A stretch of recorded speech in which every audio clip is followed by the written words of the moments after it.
दोस्तों, जुगाड़ की दुनिया में आपको खुश आमदीद कहते हैं। जुगाड़ू दुनिया में कोई तो जेसीबी के जरिए सैलाबी पानी को क्रॉस कर रहा होता है, तो कोई घर में खुद ही सुई गैस बना रहा होता है, कोई उल्टा ट्रैक्टर चला रहा है, तो कोई और घर में बैठे बैठे बड़े पंखों से लुत्फानंदोज हो रहा है। दोस्तों, सैलाबी रेले को क्रॉस करना बहुत मुश्किल काम है, लेकिन ये भाई साहब न सिर्फ लोगों को एक किनारे से दूसरे किनारे की तरफ ले जा रहा है, बल्कि एक मोटरसाइकिल को भी कैरी करके ले जा रहा है।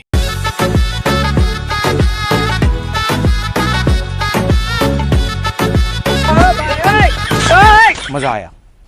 हमारे देहाती इलाकों में सुई गैस का मसला रहता है, इसीलिए हमारे इस पाकिस्तानी भाई ने घर में ही सुई गैस तैयार कर ली है।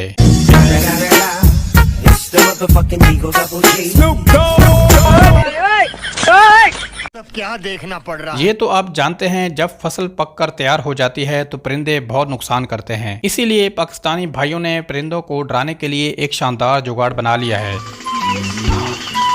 पाकिस्तानी जुगाड़। ट्रैक्टर को उल्टी साइड से चलाना एक मुश्किल काम है, लेकिन हमारे पाकिस्तानी इस काम के माहिर हैं।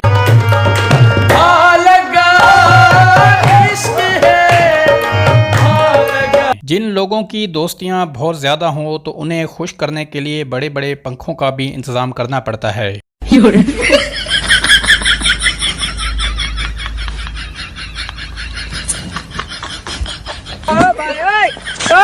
अगर जनरेटर खराब हो जाए तो भी फिक्र की कोई बात नहीं, आप इस जुगाड़ की मदद से ट्यूबवेल को बआसानी चला सकते हैं। माशाअल्लाह, सुभान अल्लाह, क्या कारीगरी है। दोस्तों, शादियों पर पैसे इकट्ठे करना एक बहुत मुश्किल काम है, लेकिन हमारे पाकिस्तानी जुगाड़ू इंजीनियर्स हमेशा की तरह इस फील्ड में भी सबसे आगे हैं। हमारे इस पाकिस्तानी इंजीनियर ने अपनी मदद आपके तहत बैटरी से चलने वाली दुनिया की सबसे छोटी कुतरा मशीन तैयार कर ली है। इससे कुछ और हो ना हो, बच्चे जरूर खुश हो जाएंगे।